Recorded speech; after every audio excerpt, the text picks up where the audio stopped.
James Hardcastle, who died of phthisis on February 4th, 1908 at 36 Upper Coventry Flats, South Kensington. Of those who knew him best, while refusing to express an opinion upon this particular statement, are unanimous in asserting that he was a man of a sober and scientific turn of mind, absolutely devoid of imagination, and most unlikely to invent any abnormal series of events. The paper was contained in an envelope which was docketed. A short account of the circumstances which occurred near Miss Allerton's farm in northwest Derbyshire in the spring of last year. The envelope was sealed, and on the other side was written in pencil, "Dear Seaton, it may interest and perhaps pain you to know that the incredulity with which you met my story has prevented me from ever opening my mouth upon the subject again. I leave this record after my death, and perhaps strangers may be found to have more confidence in me than my friend. Inquiry has failed to elicit who this Seaton may have been. I may add that the visit of the deceased to Allerton's farm and the general nature of the alarm there, apart from his particular explanation, have been absolutely established. With this foreword, I append his account exactly as he left it. It is in the form of a diary, some entries in which have been expanded, while a few have been erased. April 17th. Already I feel the benefit of this wonderful upland air. The farm of the Allertons lies 1,420 feet above sea level, so it will be a bracing climate. Beyond the usual morning cough, I have very little discomfort, and what with the fresh milk and the homegrown mutton, I have every chance of putting on weight. I think Saunderson will be pleased. The two Miss Allersons are charmingly quaint and kind, two dear little hard-working old maids who are ready to lavish all the heart which might have gone out to husband and to children upon an invalid stranger. Truly, the old maid is a most useful person, one of the reserve forces of the community. They talk of the superfluous woman, but what would the poor superfluous man do without her kindly presence? By the way, in their simplicity, they were quickly let out the reason why Saunderson recommended the farm. The professor rose from the ranks himself, and I believe that in his youth he was not above scaring crows in these very fields. It is a most lonely spot, and the walks are picturesque in the extreme. The farm consists of grazing land lying at the bottom of an irregular valley. On each side are the fantastic limestone hills, formed of soft rock, so soft that you can break it away with your hands. All this country is hollow. Could you strike it with a hammer, it would boom like a drum, or possibly cave in altogether and expose some huge subterranean sea. A great sea there must surely be, for on all the sides of the streams run into the mountain itself, never to reappear. There are gaps everywhere amid the rocks, and when you pass through them, you find yourself in great caverns, which wind down into the bowels of the earth. I have a small bicycle lamp, and it is particularly perpetual joy to me to carry it into these weird solitudes, and to see the wonderful silver and black effect when I throw its light upon the stalactites which drape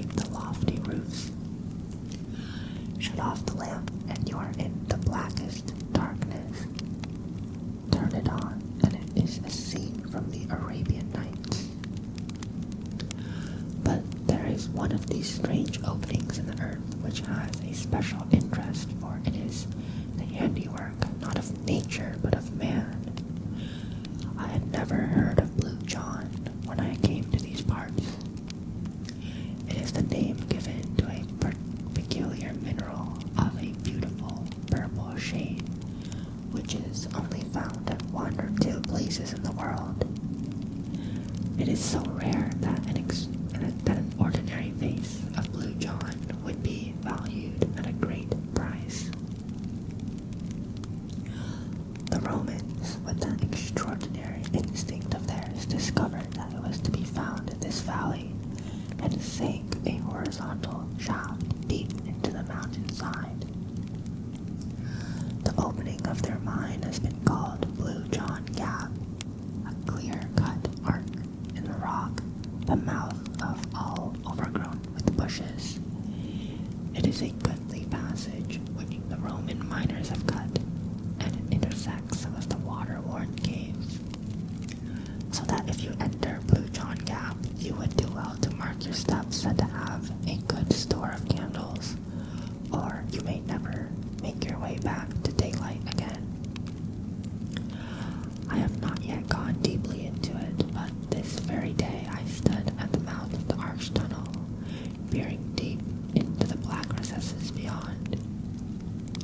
I vowed that when my health returned, I would devote some holiday to exploring these mysterious steps and finding out for myself how far the Romans had penetrated into the Derbyshire hills. Strange how superstitious these countrymen are. I should have thought better of young Armitage, for he is a man of some education and character, and a very fine fellow for his station in life. I was standing at the Blue John Gap when he came across the field to me. "Well, doctor," he said, "you're not afraid anyhow." "Afraid," I answered. "Afraid of what?" "Of it," he said, with a jerk of his thumb towards the black vault, "of the terror that lives in the Blue John cave. How absurdly easy it is for a legend to arise in a lonely countryside." I examined him as to the reasons for his weird belief. It seems that from time to time sheep have been missing from the fields, carried bodily away, according to Armitage. That they could have wandered away of their own accord and disappeared among the mountains was an explanation to which he would not listen. On one occasion a pool of blood had been found and some tufts of wool. That also, I pointed out, could be explained in a perfectly natural way. Further, the nights upon which sheep disappeared were invariably very dark, cloudy nights with no moon. This I met with the obvious retort that those were the nights which a commonplace sheep stealer would naturally choose for his work. On one occasion, a gap had been made in a wall, and some of the stones scattered for a considerable distance. Human agency, again, in my opinion. Finally, Armitage clenched all of his arguments by telling me that he had actually heard the creature. Indeed, that anyone could hear it who remained long enough at the gap. It was a distant roaring of immense volume.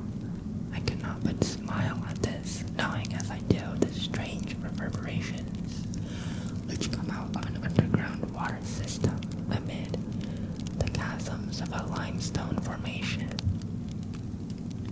My incredulity annoyed Armitage so much that he turned and left me with some abruptness. And now comes the queer point of the whole business. I was still standing near the mouth of the cave, turning over in my mind the various statements of Armitage, reflecting how readily they could be explained away, when suddenly from the depth of the tunnel beside me there issued a most extraordinary sound. How shall I describe it? First of all, it seemed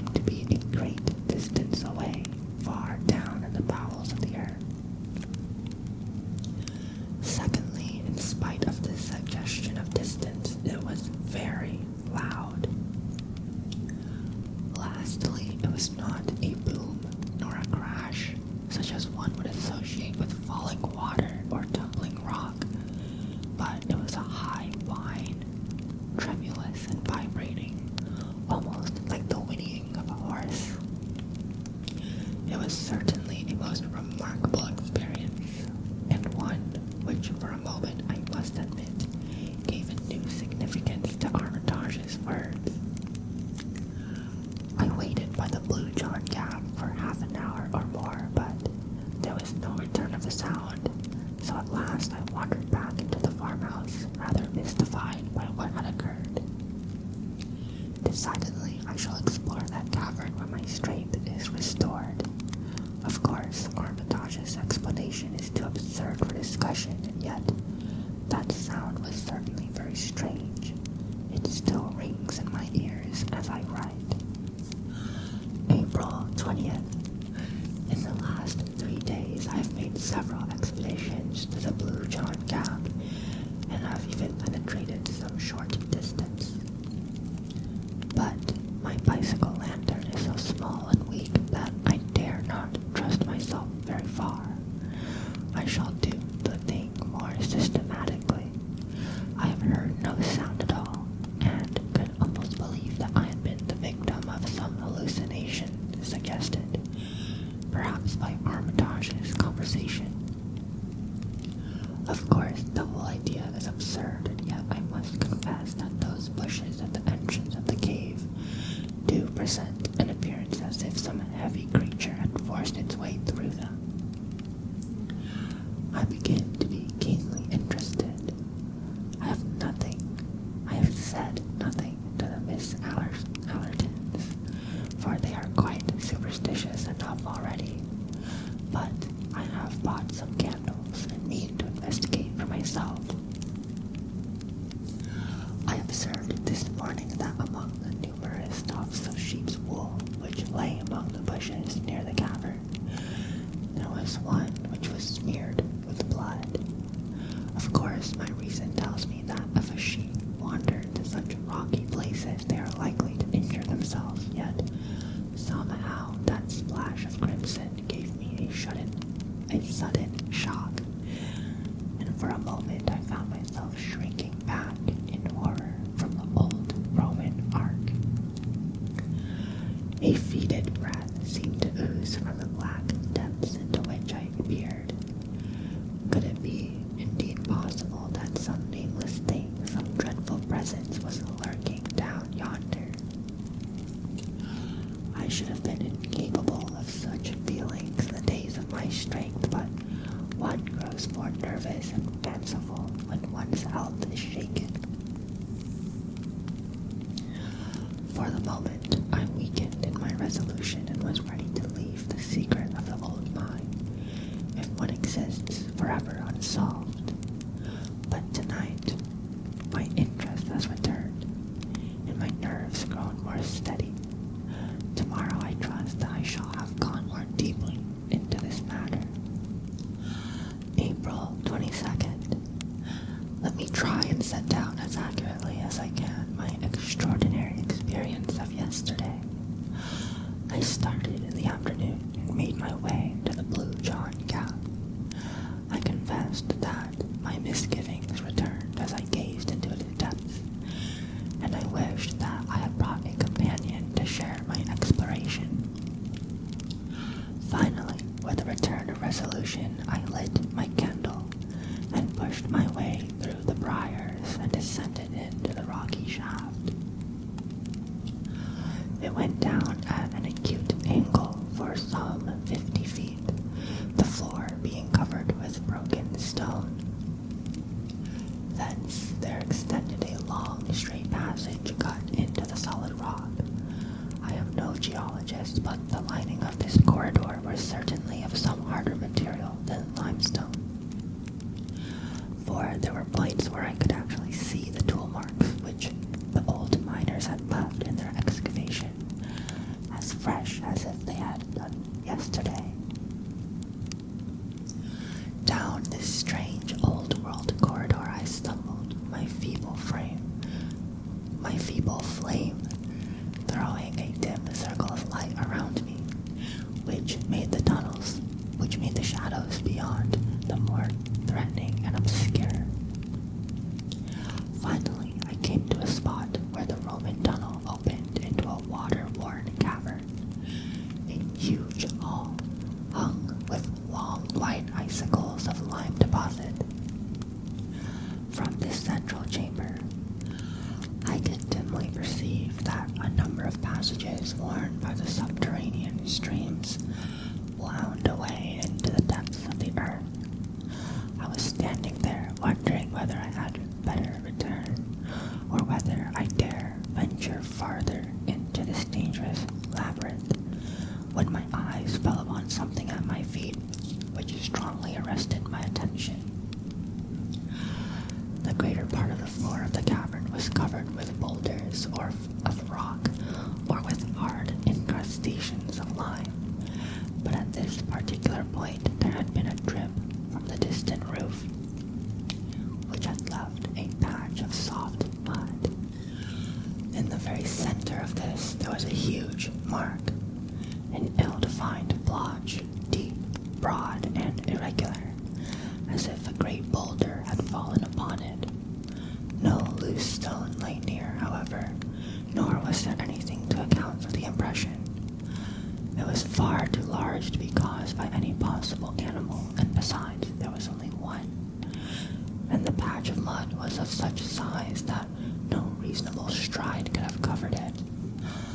As I rose from the examination of that singular mark, and then looked around into the black shadows which hemmed me in, I must confess that I felt for a moment a most unpleasant sinking of my heart, and that, do what I could, the candle trembled in my outstretched hand. I soon recovered my nerve, however, for I reflected how absurd it is to associate so huge and shapeless a mark with the track of any known animal. Even an elephant could not have produced it. I determined, therefore, that I would not be scared by vague and senseless fears from carrying out my exploration. Before proceeding, I took good note of a curious rock formation in the wall, by which I could recognize the entrance of the Roman tunnel. The precaution was very necessary, for the great cave, so far as I could see it, was intersected by passages. Having made sure of my position, and reassured myself by examining my spare candles and my matches, I advanced slowly over the rocky and uneven surface of the cavern. And now I came to the point where I met with such sudden and desperate disaster. A stream, some 20 feet broad, ran across my path, and I walked for some little distance along the bank to find a spot where I could cross dry. Finally, I came to a place where a single flat boulder lay near the center, which I could reach in a stride. As it chanced, however, the rock had been cut away and made top-heavy by the rush of the stream, so that it tilted over as I landed on it and shot me into the ice-cold water.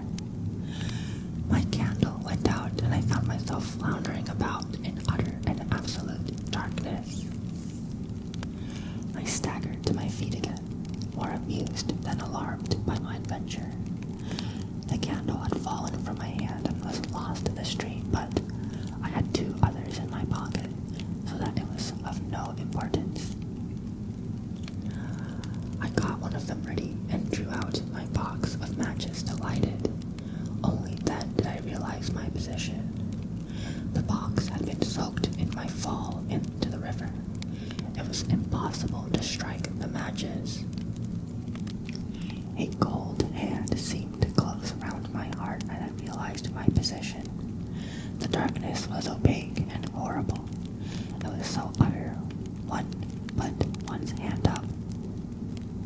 It was so utter but that if you put up one's hand up to one's face as if to press off something solid.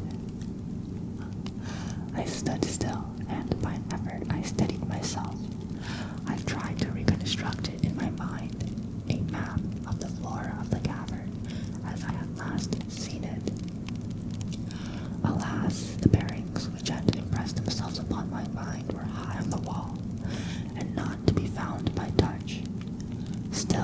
remembered in a general way how the sides were situated, and I hoped that by groping my way along them I should at last come to the opening of the Roman tunnel.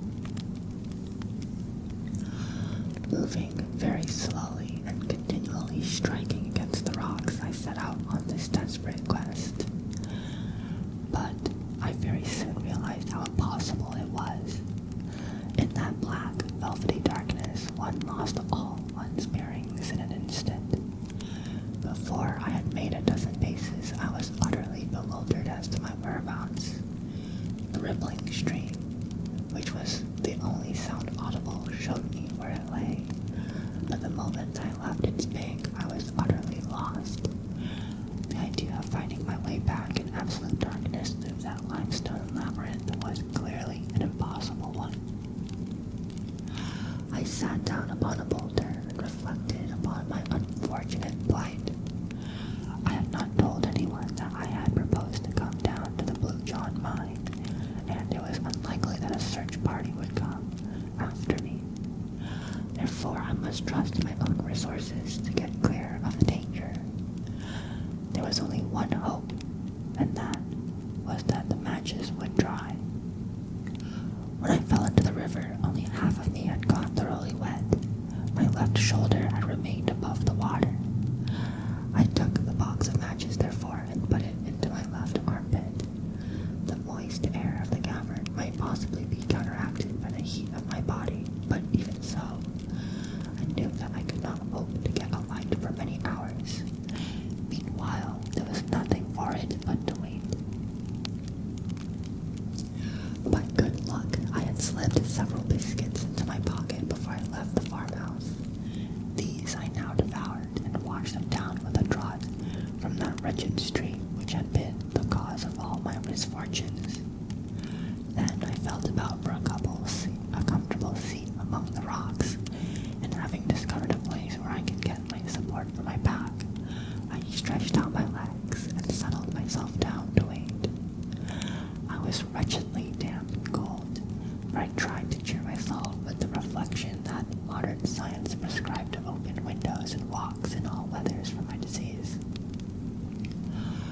Gradually, lulled by the monotonous gurgle of the stream and by the absolute darkness, I sank into an uneasy slumber. How long this lasted I cannot say. It may have been for an hour. It may have been for several. Suddenly I sat up on my rock couch, with every nerve thrilling and every sense acutely on the alert. Beyond all doubt, I had heard a sound. Some sound very distinct from the gurgling of the waters. It had passed, but the reverberation of it still lingered in my ear. Was it a search party?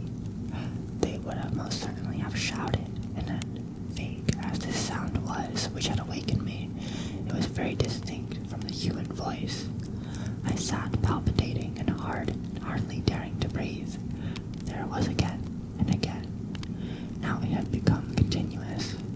It was a tread, yes. Surely it was the tread of some living creature, but what a tread it was. It gave one of the impression of enormous weight carried upon sponge-like feet, which gave forth a muffled but ear-filling sound.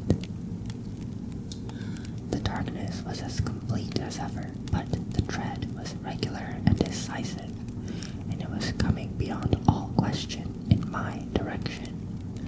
My skin grew cold, and my hair stood on end as I listened to that steady and ponderous footfall. There was some creature there, and surely by the speed of its advance, it was one which could see in the dark.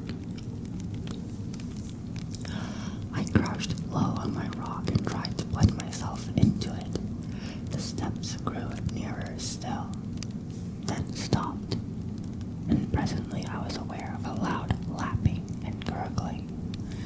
The creature was drinking at the stream. Then again there was silence, broken by a succession of long sniffs and snorts of tremendous volume and energy. And it caught the scent of me. My own nostrils were filled by a low, fetid odor, mephitic and abominable. Then I heard the steps again. They were on my side of the stream now. The stones rattled within a few yards of where I lay. Hardly daring to breathe, I crouched upon my rock. Then the steps drew away. I heard the splash ahead as it returned across the river, and the sound died away into the distance in the direction from which it had come. For a long time I lay upon the rock, too much horrified to move. I thought of the sound which I had heard coming from the depths of the cave, of Armitage's fears, of this strange oppression in the mud, and now came this final and absolute proof that there was indeed some inconceivable monster, something utterly unearthly and dreadful, which lurked in the hollow of the mountain. Of its nature or form I could frame no conception save that it was both light-footed and gigantic. The combat between my reason, which told me that such things could not be, and my senses, which told me that they were, raged within me as I lay. Finally, I was almost ready to persuade myself that this experience had been some part of an evil dream, and that my abnormal condition might have conjured up a hallucination. But there remained one final experience which removed the last possibility of doubt from my mind. I had taken my matches from my armpit and felt them. They seemed perfectly hard and dry. Stooping down into a crevice of the rocks, I tried one of them. To my delight, it took fire at once. I lit the candle, and with a terrified backward glance into the obscure depths of the cavern, I hurried in the direction of the Roman passage. As I did so, I passed the patch of mud on which I had seen the huge imprint. Now I stood astonished before it, for there were 3 similar imprints upon its surface, enormous in size, irregular in outline, of a depth which indicated the ponderous weight which had left them. Then a great terror surged over me. Stooping and shading my candle with my hand, I ran in a fear of frenzy to the rocky archway, hastened up it, and never stopped until with weary feet and panting lungs I rushed up the final slope of the stones, broke through the tangle of briars, and flung myself exhausted upon the soft grass under the peaceful light of the stars. It was 3 in the morning when I reached the farmhouse, and today I am all unstrung and quivering after my terrific adventure. As yet, I have told no one. I must move warily in the matter. What would the poor lonely women or the uneducated yokels here think of it if I were to tell them of my experience? Let me go to someone who I can understand and advise. April 25th. I was laid up in bed for 2 days after my incredible adventure in the cavern. I use the adjective with a very definite meaning, for I have had an experience since which has shocked me almost as much as the other. I have said that I was looking round for someone who could advise me. There is a Dr. Mark Johnson who practices some few miles away, to whom I had a note of recommendation from Professor Saunderson. To him I drove when I was strong enough to get about, and I recounted to him my whole strange experience.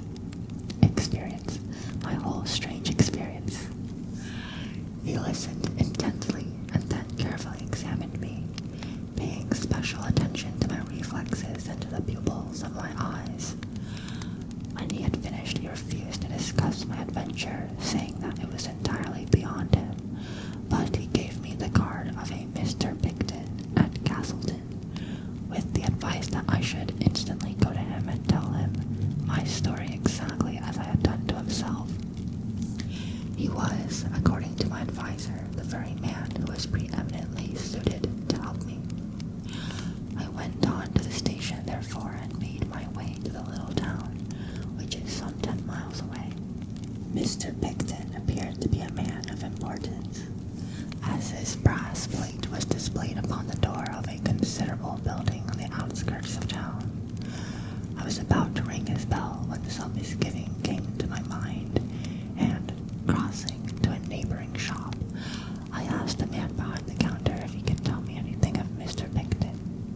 "Why," said he is the best mad doctor in Derbyshire, and yonder is his asylum." You can imagine that it was not long before I had shaken the dust of Castleton from my feet and returned to the farm, cursing all unimaginative pedants who cannot conceive that there may be things in creation which have never yet chanced to come across their mole's vision.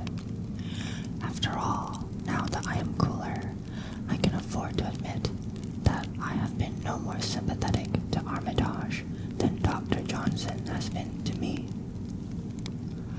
April 27th. When I was a student, I had the reputation of being a man of courage and enterprise. I remembered that when there was a ghost hunt at Coleridge, it was I who sat up in the haunted house. Is it advancing years? After all, I am only 35. Or is it this physical malady which had caused me degeneration? Certainly, my heart quails when I think of that horrible cavern in the hill, and the certainty that it has some monstrous occupant. What shall I do? There is not an hour in the day that I do not debate the question. If I say nothing, then the mystery remains unsolved. If I do say anything, then I have the alternative of mad alarm over the whole countryside, or of absolute incredulity, which may end in consigning me to an asylum. On the whole, I think that my best course is to wait, and to prepare for some expedition which shall be more deliberate and better thought out than the last. As a first step, I have been to Castleton and obtained a few essentials: a large acetylene lantern for one thing, and a good double-barreled sporting rifle for another. The latter I have hired, but I have bought a dozen heavy game cartridges, which would bring down a rhinoceros. Now I am ready for my troglodyte friend. Give me better health and a little spate of energy, and I shall try conclusions with him yet. But who and what is he? There is the question which stands between me and my sleep. How many theories do I form only to discard each in turn? It is all so utterly unthinkable, and yet the cry, the footmark, the tread in the cavern, no reasoning can get past these. I think of the old world legends of dragons and other monsters. Were they perhaps not such fairy tales as we have thought? Can it be that there is some fact which underlies them, and am I, of all mortals, the one who is chosen to expose it? May 3rd. For several days I have been laid up by the vagaries of an English spring, and during those days there have been developments, the true and sinister meaning of which no one can appreciate save myself. I may say that we have had cloudy and moonless nights of late, which according to my information were the seasons upon which sheep disappeared. Well, sheep have disappeared. 2 of Miss Allerton's and 1 of old Pearson's of the catwalk, and 1 of Mrs. Moulton's. 4 in all during 3 nights. No trace is left of them at all, and the countryside is buzzing with rumors of gypsies and sheep stealers. But there is something more serious than that.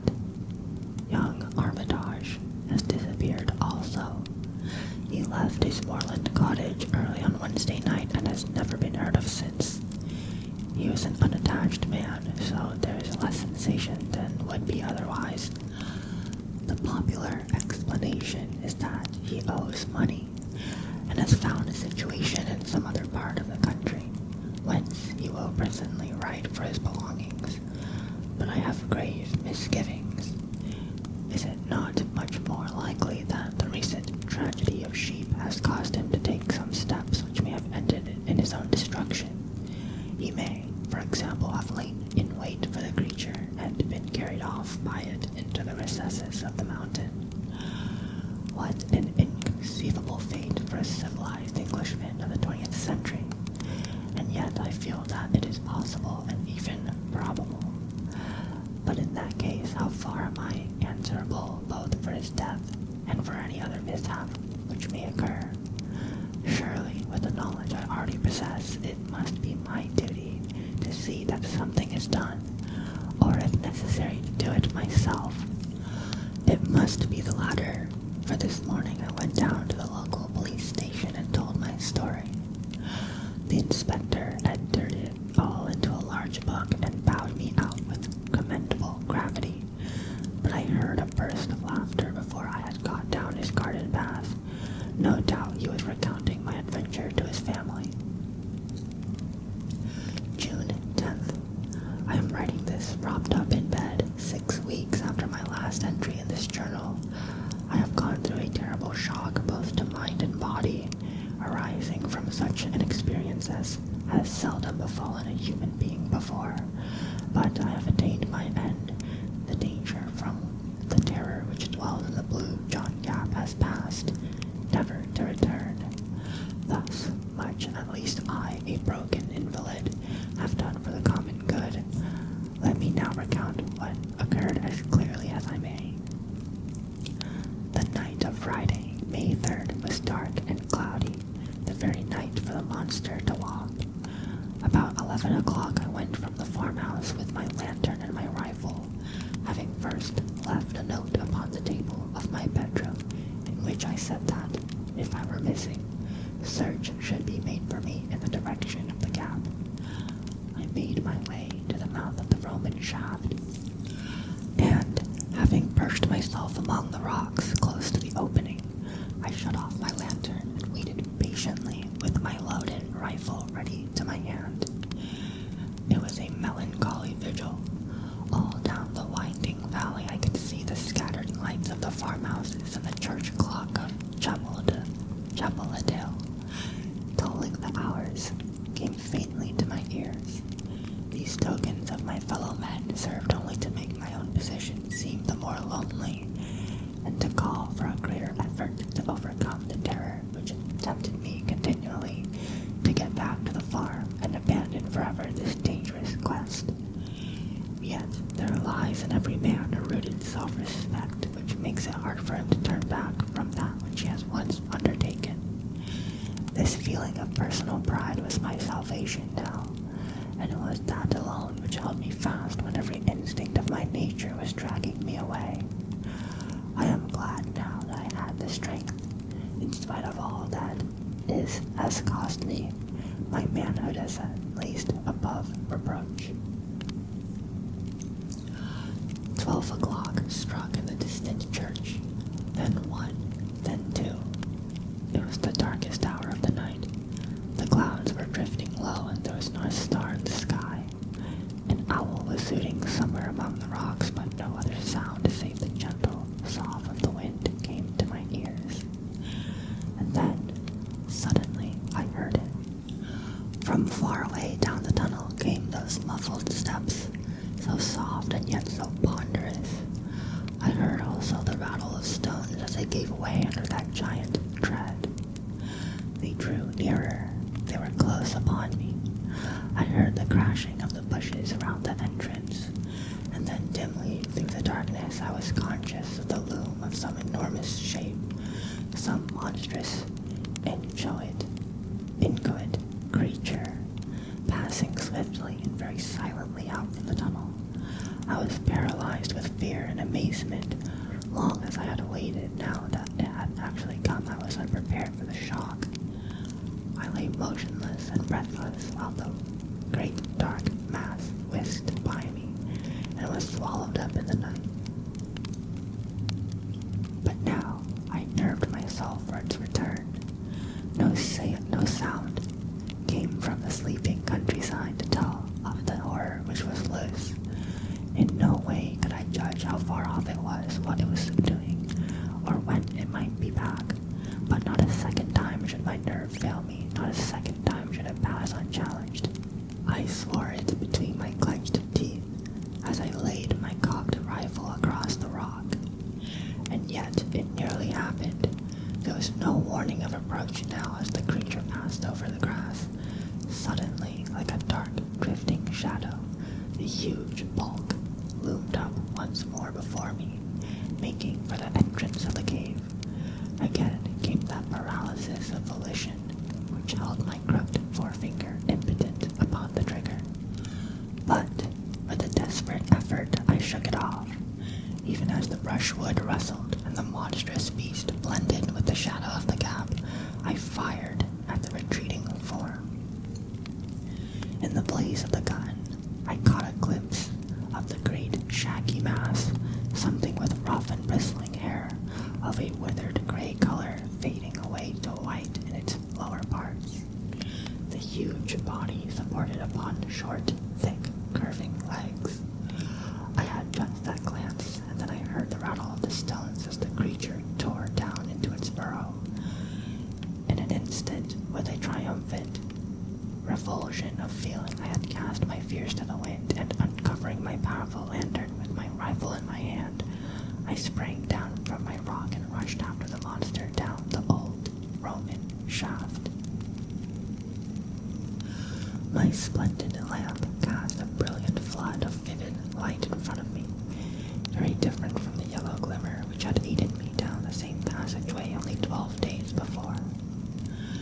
As I ran, I saw the great beast lurching along before me, its huge bulk filling up the whole space from wall to wall. Its hair looked like coarse, faded oakum, and hung down in long, dense masses, which swayed as it moved.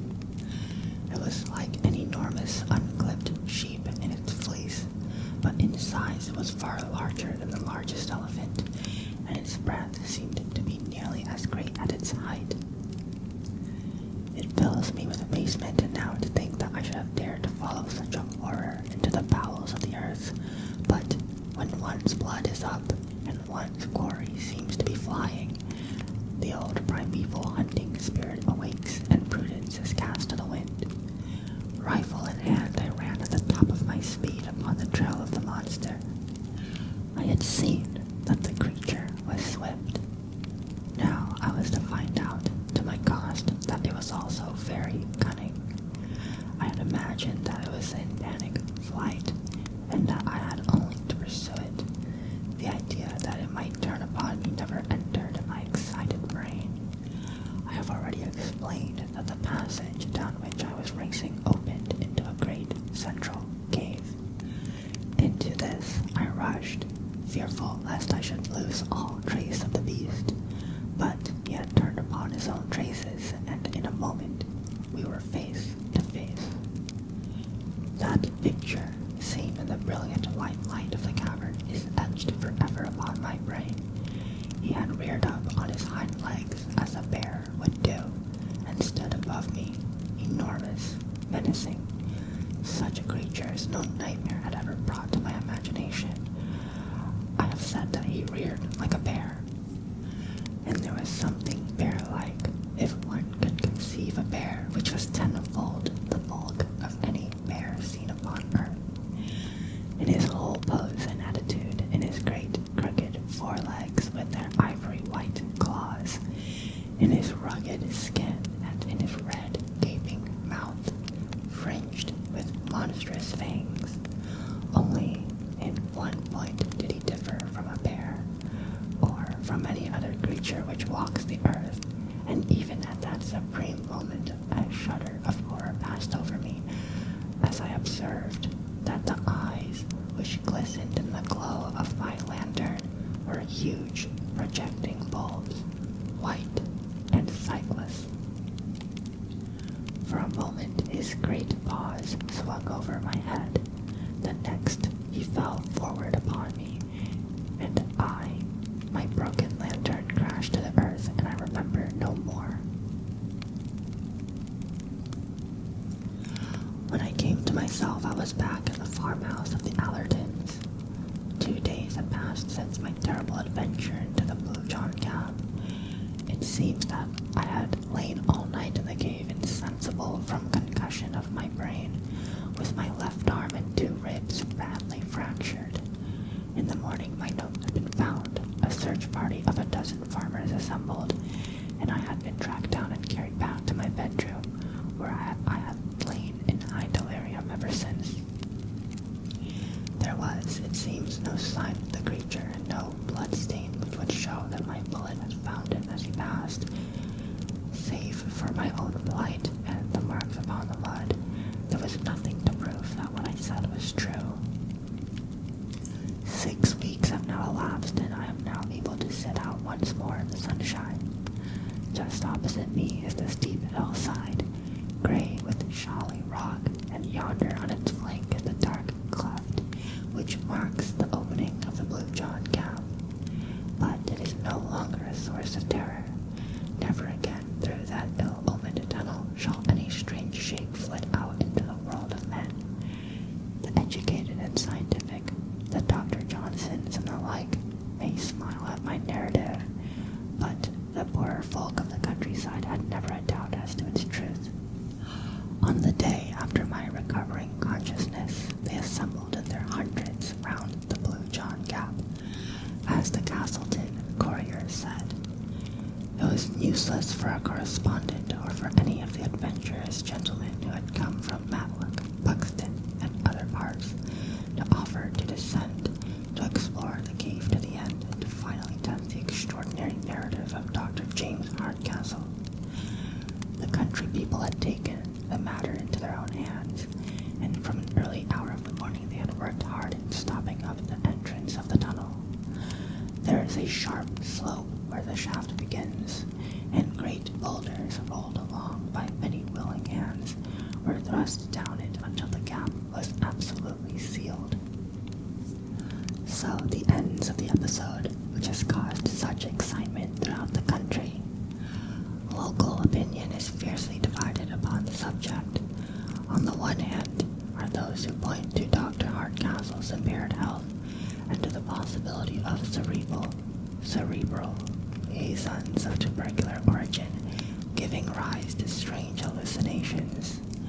Some idea fix, according to these gentlemen, caused the doctor to wander down the tunnel and fall among the rocks, was sufficient to account for his injuries. On the other hand, a legend of a strange creature in the gap has existed for some months back, and the farmers look upon Dr. Hardcastle's narrative and his personal injuries as a final corroboration. So the matter stands, and so the matter will continue to stand. For no definite solution seems to us to be now possible. It transcends human wit to give any scientific explanation which could cover the alleged facts. Perhaps before the courier published these words, they would have been wise to send the representative to me. I have thought the matter out, as no one else has occasion to do, and it is possible that I might have removed some of the more obvious difficulties of the narrative and brought it 1 degree nearer to scientific acceptance. Let me then write down the only explanation which seems to me to elucidate what I know to my cost to have been a series of facts. My theory may seem to be wildly improbable, but at least no one can venture to say that it is impossible. My view is, and it was formed as is shown by my diary before my personal adventure, that in this part of England there is a vast subterranean lake or sea, which is fed by the great number of streams which pass down through the limestone. Where there is some large collection of water, there must also be some evaporation, mists, or rain, and a possibility of vegetation. This in turn suggests that there may be animal life arising, as the vegetable life would also do, from those seeds and types which had been introduced at an early period of the world's history, when communication with the outer air was more easy.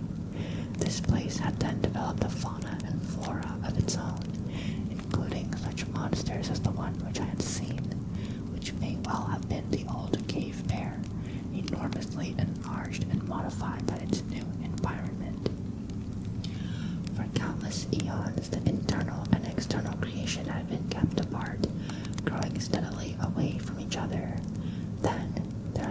some rift in the depths of the mountain, which had enabled one creature to wander up and by some means of the Roman tunnel to reach the open air.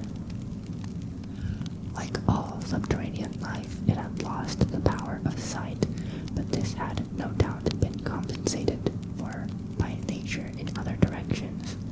Certainly it had some means of finding its way about, and of hunting down the sheep upon the hillside. As to its choice of dark nights, it is part of my theory that light was painful to those great white eyeballs, and that it was only a pitch-black world which it could tolerate. Perhaps, indeed, it was the glare of my lantern which saved my life at that awful moment when we were face to face. So I read the riddle. I leave these facts behind me, and if you can explain them, do so. Or, if you choose to doubt them, do so. Neither your belief nor your incredulity can alter them, nor affect one whose task is nearly over. And so ended the strange narrative of Dr. James Hardcastle. Okay. Very cool. Alright, I hope you liked that one. I just wanted to do another kind of scary reading for Halloween. And yeah, this was by the same guy who wrote Sherlock Holmes, by the way. This story is called The Terror of Blue John Gap by Arthur Conan Doyle. Let me know if you guys want me to do more readings. But yeah, other than that, I will see you in the next one, and I hope you have an amazing rest of your day.